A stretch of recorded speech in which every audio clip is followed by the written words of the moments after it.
Hello students, welcome to everyone. Today I shall be teaching a poem from class 8, unit 1st 1.3 The Pilgrim written by Anonymous. अब Anonymous किसे कहा जाता है कि हमें अगर पोएट या पोएटेस का नाम पता नहीं हो या हमारे टेक्स्ट में दिया नहीं हो तो उसे कहा जाता है Anonymous. Before starting the poem, I want to explain some grammatical part in the which related to the poem. In the poem, poet used some figure of speech. We know figure of speech. It decorate the language. It beautify the language. It is a just like a ornament for the language. In this poem, tautology, inversion, interrogation, these figure of speeches are used by the poet. So, first of all, we learn about these figure of speech. First one is tautology. What is tautology? If two or more words in the same line convey the same meaning, the figure of speech in that is called tautology.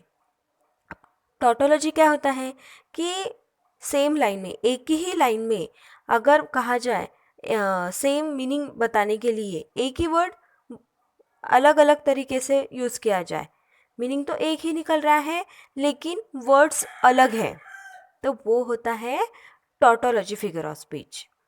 देखो, here is example for you. It brought joy and cheer. इससे हमें joy और cheer ये मिलने वाले. joy और cheer ये दोनों का मीनिंग एक ही निकलता है. हमें दोनों का भी जो नॉलेज आना, दोनों वर्ड से एक ही नॉलेज आता है कि it's get a lots of happiness. So it's a tautology. Another one, to a chasm deep and vast and wide. Here chasm means खाई. तो chasm के यहाँ एक्सप्लेनेशन करने के लिए डीप, वास्ट, वाइड ये वर्ड्स यूज़ किए हैं. इन तीनों का भी जो मीनिंग है वो घुमा फिरा के एक ही निकलता है. सो tautology, in the tautology the same line convey the same meaning, same words convey the same meaning. So it is a tautology figure of speech. Next, I too want to hear fairy tales and stories from him. Here, tales and stories having same meaning. Next one, mother, I am very well. I was never better. Here, well and better both having same meaning. So it is a tautology figure of speech. Next figure of speech is inversion or anastrophe. In this figure of speech, poets often change the proper grammatical order of words in the line of a poem in order to make the lines rhyme or to emphasize upon something. The figure of speech in such lines is called inversion or anastrophe. In some simple word, in this figure of speech, the sequence of word is changed. इसमें क्या होता है, जो words का sequence होता है, जैसे कि हमें ग्रामेटिकल चाहिए subject plus object plus subject plus verb plus object, तो उस तरीके से नहीं होता, वो चेंज किया होता है, वो करेक्ट प्रोज में नहीं होता. For example, in vain is all word play. This is not a correct order. So the words are not in correct prose order. The correct order is all words play in vain. In vain is a word play. इसका जो correct order है वो क्या है, all words play is in vain. ऐसे words की order change की होती है तो वो होता है इन्वर्शन फिगर ऑफ स्पीच. अब next example is up came the sun. The sun came up. This is a correct order. तो इस तरीके से चेंज किए वर्ड्स के जो करेक्ट ऑर्डर है वो नहीं होते, वो चेंज किए होते हैं, वो होता है inversion figure of speech. Third one is to God I whipped and said. इसकी करेक्ट ऑर्डर क्या होगी, I whipped and said to God. Then next one, shines the moon. Its correct order is the moon shines. तो ये हो गया inversion figure of speech or anastrophe figure of speech. Then next one is interrogation figure of speech or rhetorical questions. इसमें क्या होता है, when a question is asked in order to create a dramatic effect and not to get an answer in a line of the poem, the figure of speech used is called interrogation figure of speech. यानी इसमें ऐसा होता है कि question पूछा जाता है लेकिन उसमें से एग्जैक्ट नाम आंसर नहीं मिलता, तो सिर्फ ड्रामेटिकल इफेक्ट एम्फसाइज करने के लिए ही वो क्वेश्चन रहता है, तो उसे कहते हैं interrogation figure of speech. Mostly poem में या ऐसे ऐसे भी जनरल हम बोलते हैं तुम्हारा नाम क्या है, ये सिंपल क्वेश्चन हो गया, और नाम में क्या रखा है ये हो गया इंट्रोगेशन फिगर ऑफ स्पीच का example. Then how can I go in this cold, मैं इतने कोल्ड में कैसे जा सकती हूँ, इससे इसमें से कोई क्वेश्चन आएगा क्या, नहीं। आंसर आएगा क्या, आंसर मिलेगा क्या, नहीं। Then nobody knows who am I, does anyone know who I am, is life worthy living, who can say who I am. ऐसे थोड़े स्टूपिड टाइप के क्वेश्चंस होते हैं जिसके आंसर नहीं होते इन। Next one, why waste your time in building here. तो इन्वर्शन फिगर ऑफ स्पीच में क्वेश्चंस रहते हैं जिसके ऐसे एग्जैक्ट आंसर नहीं होते। What is this life is full of care, when can their glory fade. This is the examples of interrogation figure of speech.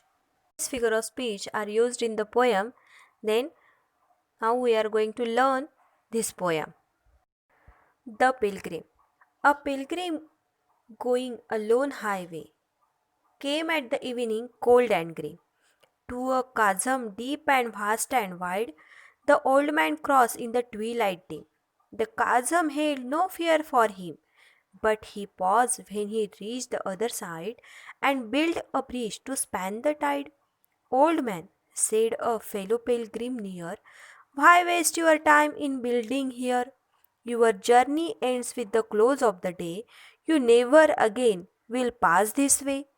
You have crossed the chasm deep and wide. Why build ye here at eventide? The pilgrim raised his old grey head. My friend, in the path I have came, he said. There followeth after me today a fair-haired youth who must pass this way, the chasm which held no fear for me. To the fair-haired youth may a pitfall be. He too must cross in the twilight dim. My friend, I am building this bridge for him. The Pilgrim is a poem give messages about an unselfish old man who one day comes across a deep chasm while going on a lonely highway. Since he knew the route and was experienced, he could easily cross the chasm without much difficulty. But he is deeply concerned about the safety of the others and inexperienced youth who may follow him in near future. He suspects that the youth might not able to cross the chasm, thus leading to his doom. He therefore labor hard, builds a bridge for the youth. ये poem में एक unselfish old man की बात बताई है कि जो एक दिन ऐसे ही लोनली रास्ते से जा रहा था और जाते जाते उसे बहुत बड़ी काज़म यानी खाई मिली, तो वो खाई कैसे उसने इजीली पार कर दी, लेकिन वो बहुत डिफ़िकल्ट खाई थी, तो बाकी लोगों को, यंगस्टर्स को तकलीफ़ ना हो इसके लिए वो उसके ऊपर बहुत मेहनत करता है और कैसे वो ब्रिज बनाता है। उसकी वजह से फ्यूचर में जो भी वो काज़म पार करने वाले हैं उसे उन्हें डिफ़िकल्टी नहीं होगी। So let's go to first stanza. A pilgrim going a lone highway come at evening cold and grey to a chasm deep and vast and wide, the old man crossed in the twilight dim. The chasm held no fear for him, but he paused when he reached the other side and built a bridge to span the tide. Pilgrim. It means a person who journeys to a scared place for religious reason. यानी ऐसे लोग जो तीर्थ यात्रा करने के लिए वो जगह पे जाते हैं। A pilgrim going a lone highway, यानी एक बहुत ही सुनसान, अलोन हाईवे में सुनसान रास्ते पे से एक पिलग्रिम जा रहे थे। Come at the evening cold and grey. ये इन्वर्शन फिगर ऑफ स्पीच का एक एग्जाम्पल है। Come at the evening cold and grey, यानी उनके लाइफ का भी इवनिंग थी और रियल लाइफ में भी इवनिंग थी, यानी वो बूढ़े हो गए थे। और इवनिंग का यहाँ पे डिस्क्रिप्शन दिया है कोल्ड एंड ग्रे, यानी बुढ़ापे में जैसे लाइफ कोल्ड हो जाती है, ग्रे हो जाती है, यानी यहाँ पे नर्वसनेस या डल ऐसे होता है ना। आदमी के बुढ़ापे में हम उनकी लाइफ कैसे डल हो जाती है, कोई इतना इंथुजियाज्म ऐसे एनर्जेटिक नहीं होती। तो जो ये पिलग्रिम सुनसान जगह में से अपने लाइफ के इवनिंग में जा रहे थे to a chasm deep and vast and wide. ऐसे काज़म को वो पार कर रहे थे। काज़म मीन्स खाई को वो पार कर रहे थे, जो डीप है, बहुत वास्ट है, वाइड है।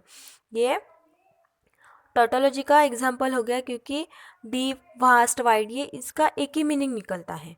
तो ऐसे खाई को वो पार कर रहे थे। The old man crossed in the twilight dim. अब वो जो ओल्ड मैन है उन्होंने वो काज़म बहुत ही अच्छी तरीके से पार कर ली। Twilight dim means evening time light. जो इवनिंग का जो वक्त होता है, वो जो लाइट होता है, वो समय में उन्होंने, यानी अपनी खुद के लाइफ के भी इवनिंग टाइम में और इन जनरली भी इवनिंग टाइम में उन्होंने अपनी वो काज़म बहुत अच्छे से पार कर ली। The chasm held no fear for him. और वो पार करते समय उन्हें कुछ डर भी नहीं लगा। But he paused when he reached the other side.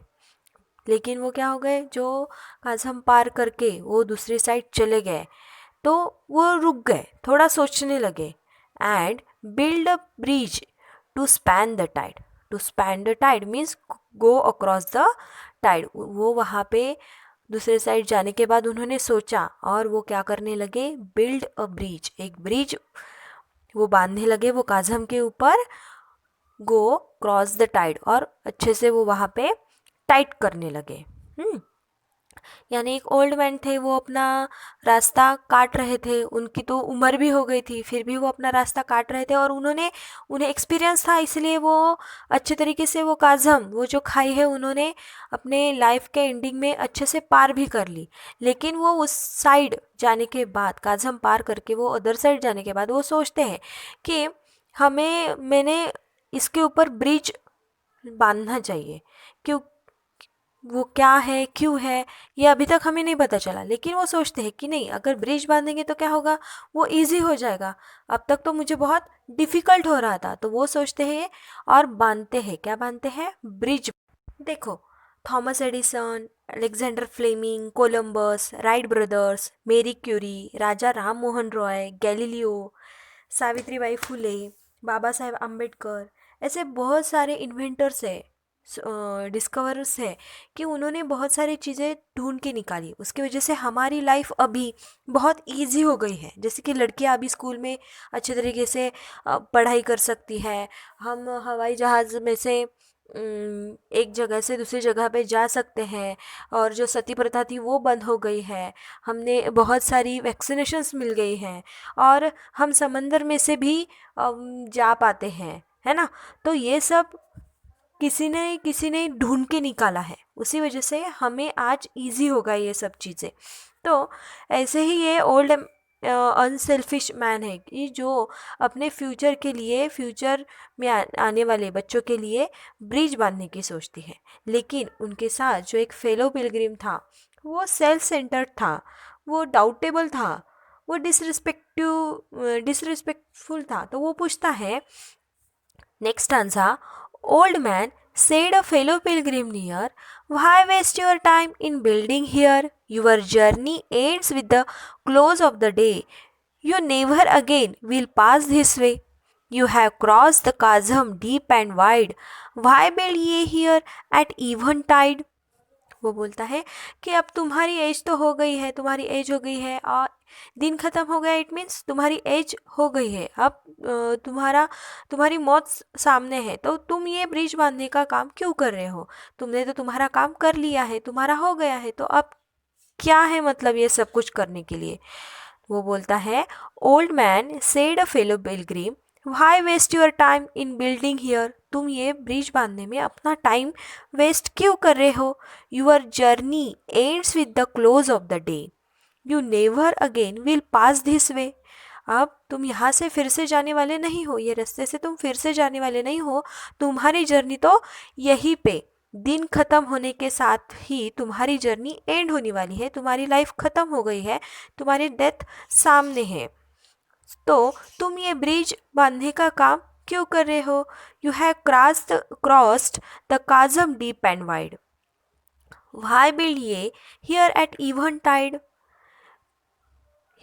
तुमने जो काजम पार करने का जो तुम्हारा काम था, वो इतनी बड़ी काजम बहुत ही अच्छे तरीके से पार कर ली है, फिर भी तुम YEA इट मीन्स यू, तुम अपना ये काजम पार कर ब्रिज बांधने का काम क्यों कर रहे हो? इवन टाइड मीन्स इतने समय गुजरने के बाद, तुम्हारी एज होने के बाद, पूरा दिन गुजर जाने के बाद, late evening means eventide means late evening, यानी पूरा समय चला गया है तुम्हारी लाइफ का भी और दिन का भी, तो तुम ये बांधने की क्यों कोशिश कर रहे हो?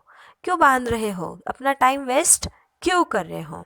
तो ये जो फेलो पिलग्रिम है वो थोड़ा सेल्फ सेंटर्ड है ना, डिसरिस्पेक्टफुल है, और फ्यूचर के बारे में भी नहीं सोच रहा है, वो थोड़ा सा डाउटेबल है ना। तो वो बोलता है वो सिर्फ खुद के ही बारे में सोच रहा है, इसलिए वो बोलता है कि तुम्हारा काम हो गया है ओल्ड मैन, तो तुम ये मत करो, जाने दो, अब रहने दो। Last stanza, the Pilgrim raised his old grey head, my friend in the path I have came, he said, the felloweth after me today a fair-haired youth who will pass this way.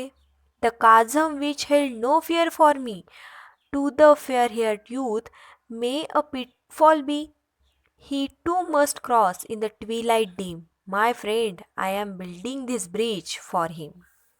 He told to the fellow pilgrim, the young old age pilgrim told to the fellow pilgrim that he explained to him that since he had crossed the chasm number of times before, it weren't a problem for him.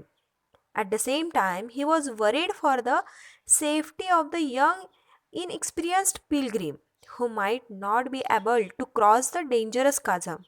That is why he was building a bridge. वो बोलता है कि मैंने ये जो काजम है बहुत ही अच्छी तरीके से पार कर दी, मेरे लिए कुछ डिफ़िकल्ट भी नहीं था, लेकिन मुझे चिंता है कि जो यंगस्टर्स आएंगे, फेयर हेड यूथ आएंगे, तो वो ये अच्छे तरीके से पार करने के लिए एबल नहीं होंगे, तो उनके बारे में सोच के मैं ये काजम ब्रिज बांध रहा हूँ, बिल्ड कर रहा हूँ। The Pilgrim raised his old grey head, वो पिलग्रिम है जो अपना हेड ऊपर करता है, grey head means it also old person.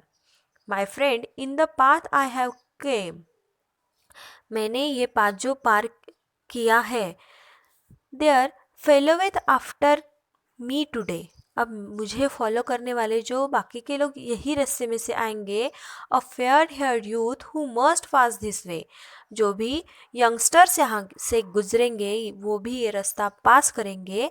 The chasm which held no fear for me, ये जो काजम है, ये जो खाई है, मेरे लिए तो कोई फियरफुल नहीं थी, it's too easy for me, but to the fair haired youth may a pitfall be, उनके लिए may a pitfall be, it may be a pitfall, it means वो उनके लिए डिफ़िकल्ट होगी, ट्रैप होगी, है ना।